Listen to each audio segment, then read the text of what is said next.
dengan NIM 2522018 dari Program Studi Teknologi Hasil Perikanan. Pada video kali ini saya akan membahas tentang etika bisnis dan tantangannya.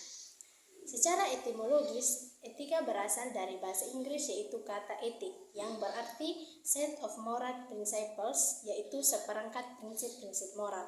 Sedangkan dalam bahasa Yunani, etika berasal dari kata ethos yang berarti karakter, kebiasaan atau adat, perasaan batin, kecenderungan hati untuk melakukan perbuatan. Secara terminologis, etika dapat dibedakan menjadi dua, yaitu yang pertama, etika sebagai praksis, yang kedua, etika sebagai refleksi. Nah, etika sebagai praksis itu moral atau moralitas yang berkaitan dengan sesuatu yang harus dilakukan atau tidak harus dilakukan. Sedangkan etika sebagai refleksi yaitu pemikiran tentang apa yang pantas dan tidak pantas. Yang berikutnya tentang bisnis. Bisnis itu sendiri berasal dari kata serapan yaitu business yang berarti kesibukan. Jadi, bisnis itu sendiri yaitu segala kesibukan yang berorientasi pada profit atau keuntungan. Menurut para ahli ada pengertian bisnis yaitu menurut Hughes dan Kapor yaitu yang mengatakan bahwa bisnis adalah kegiatan usaha individu yang terorganisasi untuk menghasilkan keuntungan.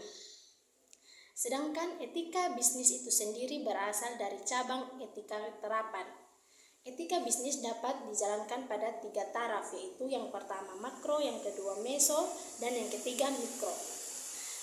Yang pertama makro yaitu aspek-aspek yang mempelajari tentang moral dari sistem bisnis sebagai keseluruhan. Sedangkan meso yaitu menyelidiki masalah-masalah etis di bidang organisasi. Terus mikro yaitu fokus pada individu yang berhubungan langsung dengan bisnis. Adapun kritikan tentang etika bisnis menurut para ahli yang pertama yaitu menurut Peter Drucker yaitu seorang ahli teori manajemen dunia mengatakan bahwa etika bisnis harus dibebankan secara khusus dengan kritiknya terhadap etika yang berarti bahwa etika bisnis ini mengukur bisnis dengan standar etis. Yang kedua, menurut Andrew Stark, yaitu seorang dosen manajemen di Universitas Toronto, Kanada, dia mengatakan bahwa ada kesenjangan yang besar antara etika bisnis dengan akademis dengan para profesional di bidang manajemen. Yang berikutnya adapun pandangan masyarakat tentang dunia bisnis yaitu yang pertama, pandangan masyarakat dunia barat terhadap bisnis yaitu mengatakan bahwa aktivitas perdagangan dan bisnis ini sebagai kegiatan yang tidak pantas bagi manusia beradab. Lalu yang kedua yaitu pandangan masyarakat klasik zaman Yunani kuno beranggapan bahwa bisnis ini sebagai hal yang negatif karena warga negaranya yang bebas harusnya mencenderung perhatian pada waktu kesenian dan ilmu pengetahuan, bukan terhadap bisnis. Lalu yang ketiga itu pandangan Kristen terhadap etika bisnis. Dalam Alkitab, karena perdagangan merupakan jalan menuju kekayaan, dapat dimengerti kalau pada permulaan sejarah gereja Kristen, perdagangan dipandang minor dan tidak berarti, sehingga ditolak sebagai kurang etis. Lalu yang terakhir itu pandangan Islam terhadap bisnis. Terdapat peringatan dalam Al-Quran terhadap penyalahgunaan kekayaan, tetapi tidak dilarang mencari kekayaan. Nah, sikap positif Islam dalam memandang dan menilai kegiatan bisnis. Adapun beberapa prinsip penting dalam prinsip dan perilaku bisnis Kristen yaitu yang pertama bisnis teologis, yang kedua bisnis kesejahteraan, yang ketiga bisnis etis, yang keempat bisnis kasih, dan yang kelima bisnis kebersamaan. Pada video kali ini kita akan membahas satu persatu tentang beberapa prinsip dan perilaku bisnis Kristen. Yang pertama itu bisnis teologis. Bisnis Kristen adalah bisnis yang berpusat pada Allah dan kebenarannya.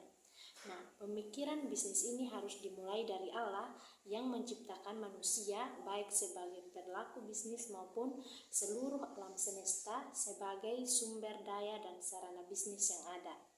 Yang kedua, bisnis kesejahteraan. Bisnis Kristen harus memikirkan kesejahteraan semua manusia. Bisnis seperti ini membuat pelaku akan bekerja keras sehingga ia bisa melakukan yang baik bagi orang lain. Lalu yang ketiga, bisnis etis. Bisnis Kristen adalah bisnis yang menekankan aspek etika dan moral. Bisnis etika akan membuat setiap pelaku bisnis ini bisa mempertanggungjawabkan secara hukum, moral, dan relasional. Bisnis seperti ini secara jangka panjang akan jauh